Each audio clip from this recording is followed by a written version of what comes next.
आप सभी को तो पता ही है, अभी मैं घर की दिवाली की साफ सफाई शुरू कर चुकी हूँ और आज मैं करूंगी सासू माँ के कमरे की साफ सफाई। सुबह सुबह हम लोग उठ चुके हैं। जयदेव स्कूल जाने से पहले अपने पापा के साथ मस्ती कर रहा है। वैसे जयदेव है बहुत प्यारा, लेकिन यह नॉटी भी उतना ही है। चलिए बारी आती है घर के कामों की। मैंने और अमन जी ने अपने अपने काम बांट लिए थे। अमन जी ने तो जयदेव को स्कूल के लिए तैयार करने के लिए नहलाया और फिर मैंने जयदेव की स्कूल की ड्रेस प्रेस की। वैसे तो मम्मी जी ने हम सभी के लिए खाना बना दिया, लेकिन मुझे आज गरम गरम पराठे खाने थे, इसीलिए मैंने मम्मी जी को मना कर दिया था कि आज थोड़ा सा आटा रख दीजिएगा। तो उन्होंने हमारे लिए आटा गुथा हुआ रख दिया था। जयदेव के टिफिन में तो मैंने गरम गरम रोटी पैक की और वो भी बढ़िया मक्खन डाल, और सब्जी में मम्मी जी के हाथ की बनाई हुई भिंडी की सब्जी पैक की। आज मैंने इसको एक जैम्स भी डाली टिफिन में। आप सभी कमेंट करके बताइएगा कि यह स्टील वाला टिफिन बॉक्स आप सभी को कैसा लग रहा है। वैसे तो स्टील वाले टिफिन बॉक्स बहुत अलग अलग तरह के आते हैं। मैं एक बहुत महंगा टिफिन बॉक्स भी इसके लिए लेकर आई थी, जो पूरा स्टील का बना हुआ है। उसमें खाना भी गर्म रहता है, लेकिन उसका ढक्कन प्लास्टिक का है और वह टिफिन बॉक्स 3 पार्ट्स में डिवाइड भी है। लेकिन देखा जाए तो उसके अंदर भी प्लास्टिक आ ही गया ना, इसीलिए मैंने जयदेव के लिए प्योर स्टील का टिफिन बॉक्स खरीदा है। जब मैं पहली बार जयदेव के लिए लंच बॉक्स लेने गई तो मुझे जो स्टील का टिफिन अभी मिला है वो मुझे उस समय नहीं मिला था। और मासी के साथ जब मैं मार्केट गई थी तब मुझे ये बॉक्स मिल गया, तो मैं ये लंच बॉक्स लेकर आ गई। मम्मी जी ने हमारे लिए आटा तो रख दिया था, अब मुझे बनाने थे हमारे लिए गर्मा गर्म पराठे, क्योंकि मेरी बहुत इच्छा थी आज गरम गरम घी वाले पराठे खाने। लेकिन पराठे सेकने से पहले मैंने सारे कपड़े धूप में अच्छे से फैला दिए थे। अब दिन भर उनके ऊपर अच्छी सी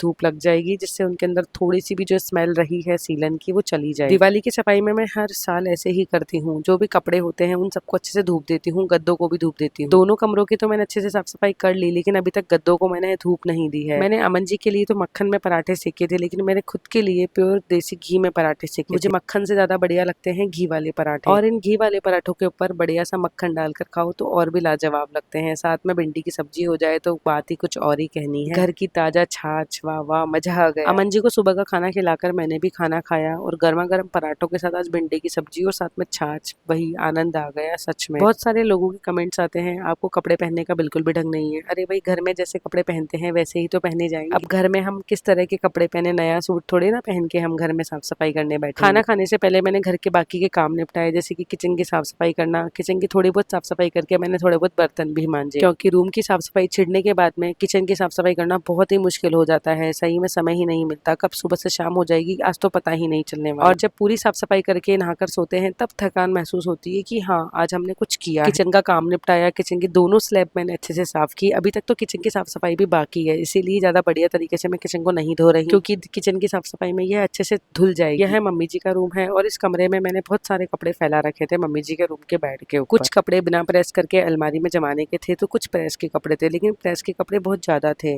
वैसे तो मैं अपने खुद के कपड़े खुद ही प्रेस कर लेती हूँ, लेकिन इस बार दिवाली की सफाई में बिल्कुल भी समय नहीं मिल पा रहा है और यह कपड़ों का ढेर बढ़ता ही गया।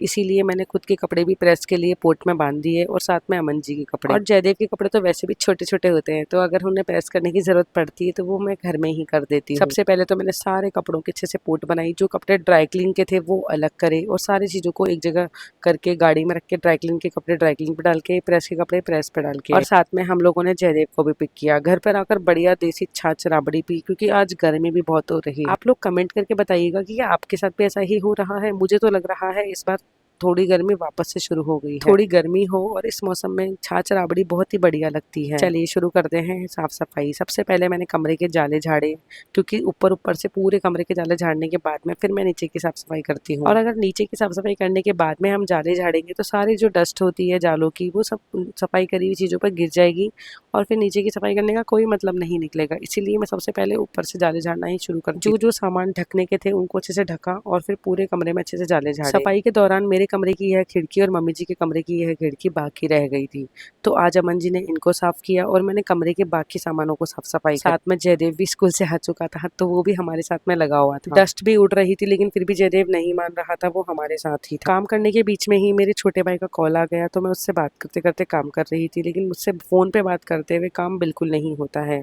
और सही बताऊं तो मैं फोन पे भी बहुत कम बात करती हूँ, और कभी अगर कॉल आ भी जाता है या कॉल मैं मिला लेती हूँ तो बातें कई बार इतनी लंबी हो जाती है कि कि मेरे घर के काम छूटने लगते हैं, तो मुझे लगता है फोन मेरा समय बर्बाद कर देगा। तो बातें करने से अच्छा है अपने काम पे फोकस करो। सही में मुझे तो अपनी फैमिली और अपने काम पर ज्यादा ध्यान देना अच्छा लगता है, क्योंकि ये फालतू की बातें करना यहाँ वहाँ फोन मिलाकर ये सब मुझे बिल्कुल पसंद नहीं। अमन जी और जयदेव दोनों लग गए साफ सफाई में। आज तो जयदेव भी अपनी दादी का कमरा साफ करके ही रहेगा। मैंने मम्मी जी के रूम के बेड को अच्छे से साफ किया। इस बेड में बहुत ज्यादा डस्ट हो रखी थी, ऐसा लग रहा था कि बहुत सालों से इसको साफ ही नहीं किया, क्योंकि हर साल मैं बिल्कुल भी इसे साफ नहीं करती हूँ। इस साल से मम्मी जी की तबीयत थोड़ी खराब रहने लगी है, इसीलिए मैंने सोचा कि क्यों ना मैं ही साफ कर दूं। अगर मैं साफ कर दूंगी तो उनको बहुत आराम मिल जाएगा। आप विश्वास नहीं करेंगे, अभी तक मैंने अपने कमरे की ही साफ सफाई करी थी। ससुराल में जब भी दिवाली आई तो मैंने सिर्फ अपने कमरे की ही साफ सफाई की है। घर की सारी साफ सफाई दीदी और मम्मी जी करते थे, लेकिन कहते हैं ना समय एक जैसा कभी नहीं रहता, इसीलिए मैंने मम्मी जी के कमरे की भी साफ सफाई की, क्योंकि अब मम्मी जी से ज्यादा काम नहीं होता। बेड में कुछ नए बर्तन भी रखे हुए हैं जो हमें एज अ गिफ्ट मिल जाते हैं, या हमारे घर में कुछ एक्स्ट्रा नए बर्तन जो हम लाते हैं जो यूज भी नहीं आते, वो सारे बर्तन मैंने हमने बेड में जमा रखे। ये है बहुत ही फनी मोमेंट, देख सकते हो आप। जयदेव का पजामा बिल्कुल भी नहीं संभल रहा और ये बार बार पजामा संभाल रहा है और साथ में सफाई कर रहा है, और एकदम बड़ों की तरह दादा बन के साफ सफाई करना इसको बड़ा पसंद है। और हम लोग थोड़ा सा हंसी उड़ा रहे थे कि जयदेव आपका पजामा तो संभल ही नहीं रहा और आप सफाई करोगे। और इसे ऊपर हमने नहीं चढ़ाया, ये खुद कुर्सी लाके चढ़ गया। सही बता रही हूँ, हमारा जयदेव बहुत एक्टिव है इन सब चीजों के अंदर। कहाँ चढ़ना है, कहाँ से उतरना है, क्या करना है क्या नहीं करना। कभी गौरी के पास जाता है, वहाँ मिट्टी में साइकिल चलाता रहता है, कभी गौरी को छेड़ता रहता है, कभी झूमा को छेड़ता रहता है। जब गौरी को बड़ा गुस्सा आता है जब ये झूमा को छेड़ता है, कभी दीवारों पर कलर चलाने लग जाता है। ठीक है, अब बड़ा हो जाएगा तब ये बिल्कुल भी ऐसा नहीं करेगा, बहुत समझदार हो जाएगा। बहुत सारे कमेंट्स आए थे कि आप अपने बच्चे को समझाओ कि दीवारों पर इस तरीके से कलर ना। कोई बात नहीं डियर, इसकी खुशी है ना तो इसको करने दो, क्या फर्क पड़ता है। दीवारों पे तो कर रहा है, अपनी शक्ल पे तो कर नहीं रहा ना। और दीवारों का क्या है, दीवारें तो वापस से पेंट हो जाएगी। फिर हम याद करेंगे कि जयदेव जब छोटा था तो दीवारें ऐसे ऐसे रंग देता था। देखो हमें इस चीज से कोई फर्क नहीं पड़ता है। हमारी फैमिली में इससे ज्यादा जो दीवारों पे जो कलाकारी करी गई है वो मेरी नंद के बच्चों के द्वारा की गई है, और आज तक हमने उनको नहीं रोका तो हम जयदेव को कैसे रोक सकते हैं। करने दो, क्या फर्क पड़ता है, दीवारें ही तो है, वापस से पेंट हो जाएगी। इन निर्जीव वस्तुओं में इतना जीव नहीं डालना चाहिए। असली जीवन तो यह देखो ना कि हम खुश हैं, हमारा परिवार एक जगह है। मैंने तो ऐसे मकान भी देखे हैं जिनके घर में एसी भी है और सारी सुविधाएं हैं, मतलब अपन सोच भी नहीं सकते उस लेवल की सुविधाएं हैं, लेकिन उनके परिवार में शारीरिक कष्ट बहुत ज़्यादा है, परेशानियां हैं, झगड़े हैं, प्यार प्रेम तो है ही नहीं एक दूसरे के बीच में।